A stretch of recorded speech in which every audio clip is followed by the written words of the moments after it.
இப்போ இது பாருங்க, இங்க எத்தனை போலீஸ்காரங்க நிக்கிறாங்க பாருங்க. ஒண்ணுமே இல்லாத விஷயத்துக்கு ஆக்சுவலா வந்து 2 நாளுக்கு முன்னாடி ஒரு சம்பவம் நடந்திருக்கு. சரி கரெக்ட், அது வந்து உணர்ச்சி வசப்பட்டு நடத்திட்டான். ஆனா இன்னைக்கு ஒரு சம்பவம் நடந்திருக்கு. ஏகப்பட்ட பேர் வந்து இங்க போராட்டம் அறிவிக்க போறதாகவும், அதாவது நல்லா இருக்கிற இடத்த வந்து ஒரு என்ன சொல்றாங்கன்னா ஒரு அசாதாரணமான ஒரு சூழல்ல வந்து உண்டு பண்ணிட்டாங்க. இதெல்லாம் ஏன் இவ்வளவு போலீஸ்காரங்க இந்த இடத்துக்கு தேவையா? இங்க என்ன நடக்குது?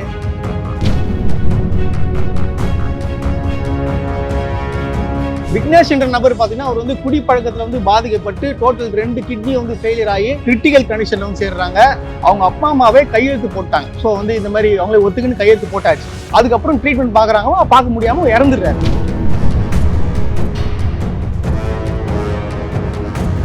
எல்லா ஹாஸ்பிட்டலையும் கண்டிப்பா வந்து இறப்பு நடக்கதான் செய்யும்.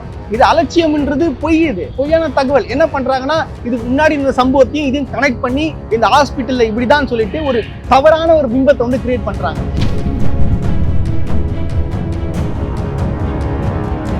இப்ப பாருங்க, ஹாஸ்பிட்டல்ல வந்து தினமும் ஏகப்பட்ட பேர் வந்து சிகிச்சை பலன் அளிக்காம இறந்துருக்காங்க. அதெல்லாம் பேச மாட்டாங்க. ஆனா வந்து தொடர்ந்து இப்ப பாருங்க, நேற்று இவங்க இறந்த உடனே இவங்க சரி கிடையாது, அதனால வந்து இந்த மாதிரி வந்து திருப்பி விட்டு அதாவது தவறான ஒரு பிம்பத்தை வந்து கிரியேட் பண்றாங்க. இதை நடக்குறதுங்க, இதான் ஒரிஜினாலிட்டி.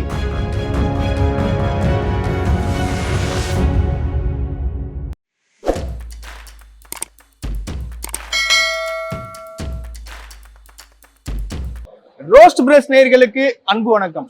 இப்ப நம்ம எங்க இருக்கோம்னு பாத்தீங்கன்னா கலைஞர் நூற்றாண்டு உயர் சிறப்பு மருத்துவமனையில் தான் இருக்கும். ஆக்சுவலா கடந்த 2 நாட்களாகவே பாத்தீங்கன்னா இது வந்து ஒரு பேசும் பொருளாக ஆயிட்டு இருக்கு.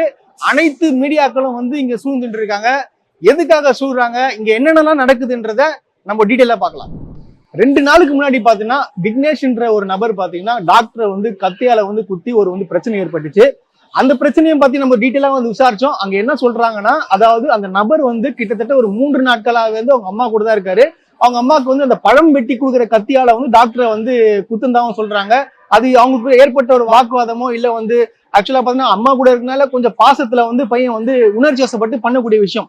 ஆனா வந்து எல்லாருமே என்ன சொல்றாங்கன்னு பாத்தீங்கன்னா இதை வச்சு ஒரு அரசியல் பண்றாங்க. எப்படி வந்து பாதுகாப்பு இல்லையா, அப்ப வந்து யாருக்கும் டாக்டருங்களுக்கே பாதுகாப்பு இல்லையா, அப்ப என்ன அரசாங்கம் நடத்துதுன்னு சொல்லிட்டு ஏகப்பட்ட ஒரு சர்ச்சையான கேள்வி. அதாவது எந்தெந்த விஷயத்துல வந்து ஒரு அரசியல் பண்றாங்க பாத்தீங்களா.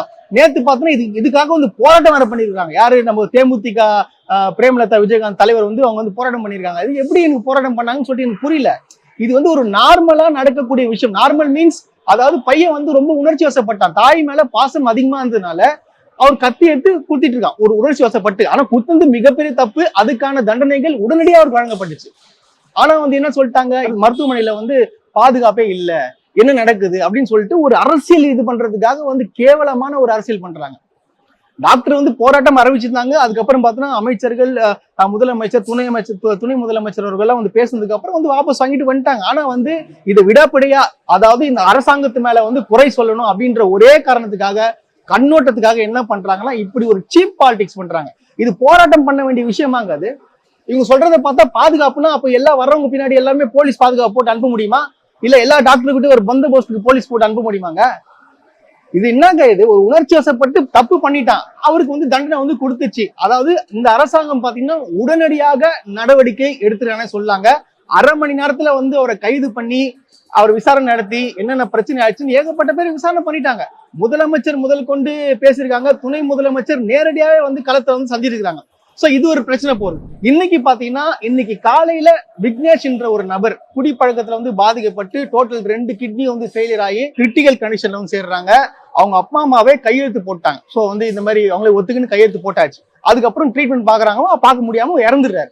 சோ வந்து இதை வந்து பேசிட்டு இருக்காங்கன்னா தவறா வந்து சித்தரிக்கிறாங்க. அதாவது மருத்துவமனையில டாக்டர்களே இல்ல, அவர் வந்து நல்லா இருந்தாரு ஆனா வந்து இறந்துட்டாங்கன்னு சொல்லிட்டு போய் சொல்றாங்க. இதெல்லாம் ஏன் இந்த மாதிரி ஒரு சீப் பாலிடிக்ஸ்? இது பண்றதுனால என்னங்க அரசியல்? அத எந்த விஷயத்துல அரசியல் பண்ணணுமோ அதை பண்ணணும். இந்த மாதிரி பண்ணக்கூடாது. இது ஏங்க வர்றவங்க எல்லாம் யாருங்க? ஏழை மக்களுங்க. அவங்க நல்ல ட்ரீட்மெண்ட் பார்க்கணும், ஒரு பிரைவேட் ஹாஸ்பிட்டலுக்கு மேலாக வந்து நடத்திட்டு இருக்காங்க ஒருத்தரும். ஆனா வந்து நீங்க அசால்ட்டா உள்ள வந்து உங்க அரசியல் ஆதாயத்துக்காக நீங்க வந்து ஏதாச்சும் ஒண்ணு பண்ணணும், அதாவது தேடினே இருப்பாங்க போல. அதாவது ஏதாச்சும் என்ன குறை சொல்லணும் அப்படின்னு சொல்லிட்டு தேடினே இருப்பாங்க. அதனால வந்து இந்த மாதிரியான விஷயங்களை கொண்டு வந்து இந்த விஷமிகள் வந்து பண்ணிட்டு இருக்காங்கன்னா இது எப்பாற்பட்ட ஒரு கேவலமான விஷயம் அது. ஆனா இதை வந்து அவர் பேசக்கூடிய நபர் வந்து உண்மையை சொல்லணும். அதாவது இந்த மாதிரி வந்து பாதிக்கப்பட்ட நல்லா இருந்தன்ற வார்த்தை சொல்லக்கூடாது, தவறு அது. டாக்டர் பக்கவா ரிப்போர்ட் வச்சிருக்காங்க, எல்லாமே கிளியரா இருக்கு. அப்படின்ற போத வந்து இவரை வந்து தூண்டுதல் பேர்ல வந்து இந்த மாதிரி எல்லாம் பேசி தவறான ஒரு சித்தரிப்புனா அது எப்படி இது ஒத்துக்க முடியாது? இது மருத்துவமனைங்க, புரிஞ்சுக்கணும். இங்க வந்து அரசியல் பண்ணக்கூடாது. இது மறுபடியும் சொல்றேன்னா எதுக்காக சொல்றேன்னா, இது அந்த மாதிரி ஒரு அத்தியாவசியமான ஒரு விஷயம். அது ஒரு மனுஷங்களுக்கு தேவையான விஷயங்க. அதுக்கப்புறம் பாத்தீங்கன்னா அந்த விக்னேஷோடைய உறவினர் சொல்லக்கூடிய ஒரு நபர் வந்து பேட்டி கொடுக்குறாரு. அதுல என்ன தெரிவிக்கிறாருன்னு பாத்தீங்கன்னா, அங்க வந்து எனக்கு வந்து கொடுக்கறதுக்கு காசு இல்லை, அதனால வந்து எங்க சேர்த்துறோம், நல்லா இருந்த தம்பி வந்து சேர்த்துரும் சொல்லிட்டு ஒரு பச்சை போய் சொல்றாருன்னா இது எப்படி? இது தப்பு இல்லையா? அது இதெல்லாம் மனசாட்சியோட வந்து செயல் பண்ணணும். நீங்க எல்லாருமே பார்த்திருப்பீங்க, அந்த பத்திரிகையாளர் சந்திப்புல வந்து தன்னுடைய அண்ணன், அதாவது விக்னேஷோட அண்ணன் சொல்லிட்டு ஒருத்தர் வந்து பேசுறாரு. அவர் பேசுறத பார்த்தாலே உங்களுக்கு அது புரியும். ஒரு கண்ணுல தண்ணி வரல, ஆனா கத்தி கதற மாதிரி ஒரு பிம்பத்தை கிரியேட் பண்றாங்க. அது பின்ல இருந்து ஒரு அரசியல் மூலியமா செயல்பட்டு ஒரு கெட்டதை உருவாக்குறாங்க. நான் கேட்கறேங்க, ஒரு ஹாஸ்பிட்டல்ல வந்து ரொம்ப உடம்புக்கு முடியாம போய் இறப்பு நடந்தது இல்லையா? எல்லா ஹாஸ்பிட்டல்லையும் கண்டிப்பா வந்து இறப்பு நடக்கதான் செய்யும். இது அலட்சியம்ன்றது பொய். இது பொய்யான தகவல். என்ன பண்றாங்கன்னா, இதுக்கு முன்னாடி இந்த சம்பவத்தையும் இதையும் கனெக்ட் பண்ணி இந்த ஹாஸ்பிட்டல்ல இப்படிதான் சொல்லிட்டு ஒரு தவறான ஒரு பிம்பத்தை வந்து கிரியேட் பண்றாங்க.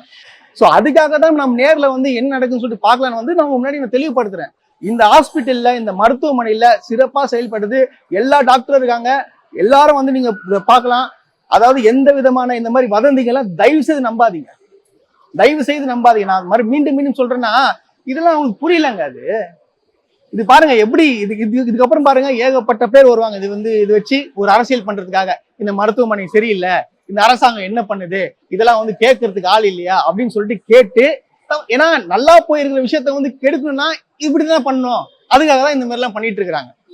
இப்ப பாருங்க, ஹாஸ்பிட்டல்ல வந்து தினமும் ஏகப்பட்ட பேர் வந்து சிகிச்சை பலன் அளிக்காம இறந்துருக்காங்க. அதெல்லாம் பேச மாட்டாங்க. ஆனா வந்து தொடர்ந்து இப்ப பாருங்க, நேற்று இன்னைக்கு இறந்த உடனே இவங்க சரி கிடையாது, அதனால வந்து இந்த மாதிரி வந்து திருப்பி விட்டு அதாவது தவறான ஒரு பிம்பத்தை வந்து கிரியேட் பண்றாங்க. இதை நடக்குறதுங்க, இதான் ஒரிஜினாலிட்டி. அதனால தயவு செய்து பொதுமக்கள் கவனத்துக்கு நான் சொல்லிக்கிறேன், இந்த ஹாஸ்பிட்டல் பார்த்தீங்கன்னா சிறப்பா செயல்படுது. எல்லாருமே தாராளமா வந்து நீங்க மருத்துவம் பார்க்கலாம். எனக்கு இந்த விஷயத்த நினைச்சாலே எனக்கு சிரிக்கிறதா இல்ல இவங்க என்ன பண்றாங்கன்னு ஒன்றும் புரியல. இங்க பாருங்க எவ்வளவு கேமரா பின்னாடி நிக்குது. எதுக்காக வந்திருக்காங்கன்னு பாத்தீங்கன்னா, ஒருத்தர் இறந்துட்டாரு, இறந்தது வந்து டாக்டர் இல்லாம இறந்துட்டாரா அப்படின்னு சொல்றதுக்காக வந்திருக்காங்க. நாங்க போயிட்டு மேல எல்லாமே கேட்டாச்சு, டாக்டர் எல்லாமே இருக்காங்க. அந்த பையனோட மெடிக்கல் ரிப்போர்ட்டையும் நம்ம பார்த்தாச்சு. அவன் வந்து சேர்ந்ததே ஒரு கிரிட்டிக்கல் கண்டிஷன். இது கிரிட்டிக்கல் கண்டிஷன்ல ஒருத்தர் இறக்குறாரு. ஆனா வந்து இதை மடை மாத்துறதுக்காக இந்த மாதிரியான ஒரு செயல்பாடுகள் செயல்பட்டு இருக்காங்கன்னா, நான் என்ன சொல்றேன், நான் ஓப்பனாவே நான் சொல்றேன், நீங்க ஓப்பன் சேலஞ்ச் நான் கொடுக்குறேன் இந்த ரோஸ்ட் பிரஸ் மூலியமா.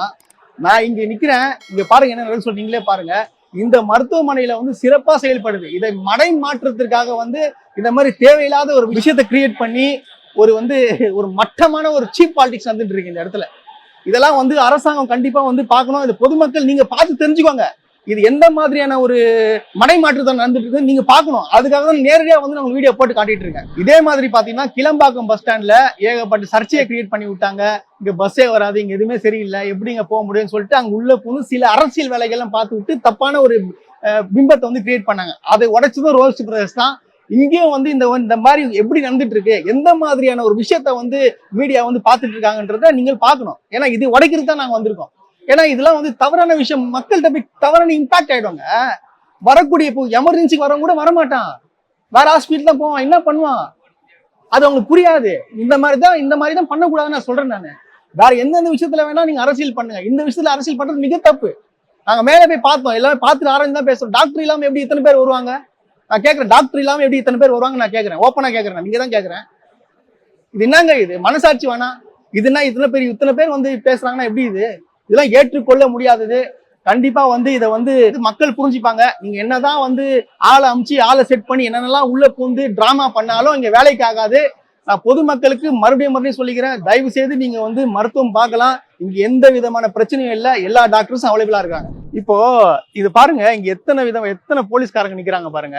ஒண்ணுமே இல்லாத விஷயத்துக்கு ஆக்சுவலா வந்து 2 நாளுக்கு முன்னாடி ஒரு சம்பவம் நடந்திருக்கு. சரி கரெக்ட், அது வந்து உணர்ச்சி வசப்பட்டு நடத்திட்டான்.